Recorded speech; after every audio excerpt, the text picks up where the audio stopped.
Ladies and gentlemen, welcome to show number 112 with yours truly, the Hippie Pastor. That would be me. I swear to tell nothing but the truth, so help me God. Here we are giving you the true interpretation of the words of Jesus like never before has been done since Jesus Christ walked the dusty roads of Nazareth.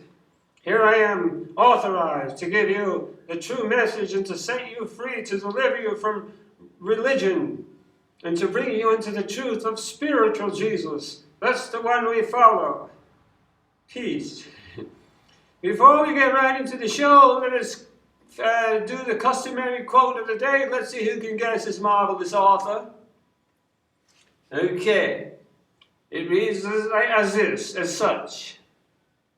At the end of the day, we must go forward with hope and not backward with fear and division. Who can guess?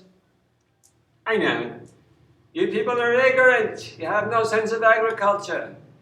It was written by the fantastic man of God and political, social revolutionary, Jesse Jackson, one of my favorites. I never met him personally, but I sure would like to shake his hand. Thank you, Jesse Jackson, for such words of wisdom.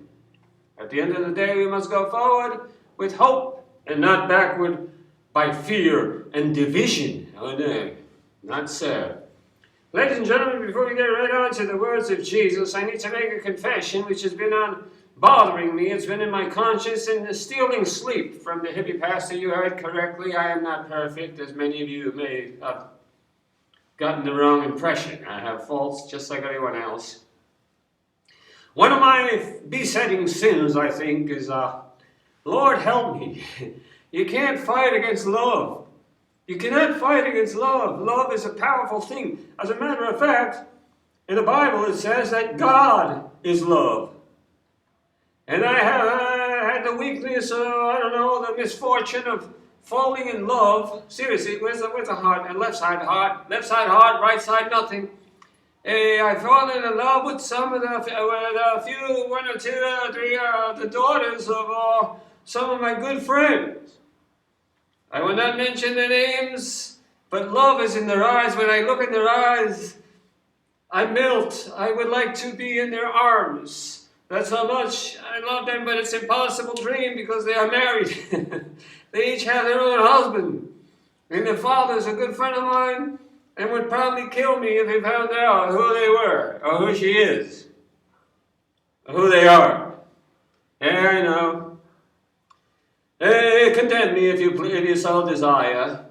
Ladies and gentlemen, we're going to hop right into the words of Jesus because we are in the end of time. The end of the world is near. The end is near.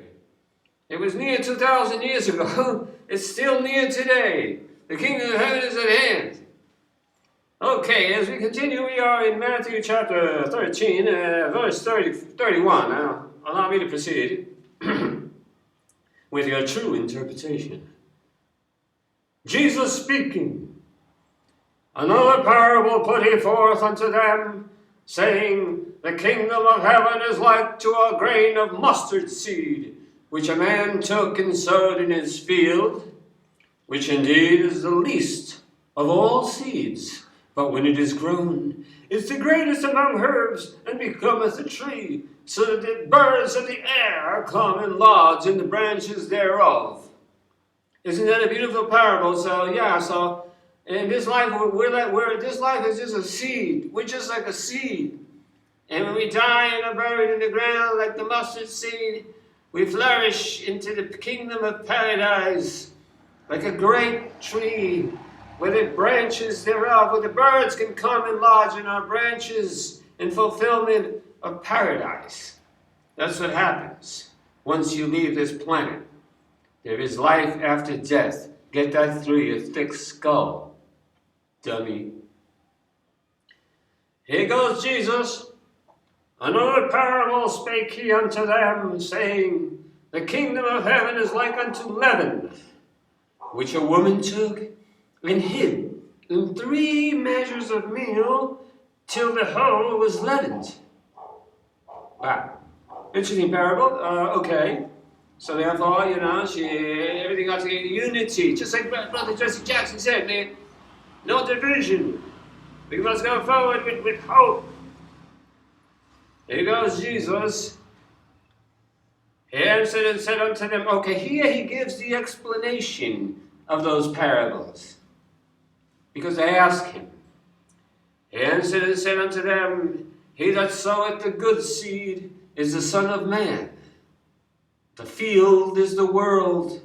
The good seed are the children of the kingdom, but the tares are the children of the wicked one. The enemy that sowed them is the devil. The harvest is the end of the world, and the reapers are the angels. As therefore the tares are gathered and burned in the fire, so shall it be in the end of this world. The Son of Man shall send forth his angels, and they shall gather out of his kingdom all things that offend, and them which do iniquity. Who doesn't? Who doesn't? I do iniquity. See that? I fall in love with the daughters of my best friends. Huh? The son of the offending do iniquity, and shall cast them into a furnace of fire. There shall be wailing and gnashing of teeth. Oh my God! Okay, ladies and gentlemen, I want to correct something in the name of our Lord Jesus Christ. I swear to tell the truth again, nothing but the truth, so help me God. There is going to be no eternal fire for nobody, not even for the devil. There's going to be no gnashing of teeth in eternity. What kind of a God would that be? Nothing but a fool. God's plan is to save all creation, even his wayward son Lucifer, who went with his pride, went the wrong way. And you don't think if God is God, he's going to reverse everything. All bad is going to be turned into good. All ugly is going to be turned into beauty. All hatred is going to be turned into love. Every single creature is going to be restored to eternal perfection and beauty as it was before the fall. Before the fall, where the angels had a warfare, there was civil war over there in the kingdom of heaven. There are some disagreements, as Jesse Jackson says, but we cannot allow fear and division. We must go forward with hope, and that's exactly what happened. So, although this evil, the world now, the planet is ruled by evil, the governments are ruled by pride and lies, and the rich rob from the poor, and if a poor man steals a piece of bread, they put him in jail. What kind of justice is that? But in the kingdom of heaven there shall be love and forgiveness and justice for all. Even for me there shall be forgiveness for falling in love. Okay, it wasn't one, it was like 2 or 3 daughters of some good friends of mine that I've fallen in love with, but I cannot declare my love to them, or else I will find myself rapidly in paradise. Or purgatory, wherever it is I'm going. But there's going to be no eternal fire, no teeth or whatever, gnashing of teeth forever. That was put in. They inserted it into the words of Jesus. These religious hypocrites, these Pharisaical evangelists, who want to manipulate and control with fear, a religion of fear, just so you have to go to their church and pay your 10% tithe and be under their control, when God is free, like the wind, like the air that we breathe.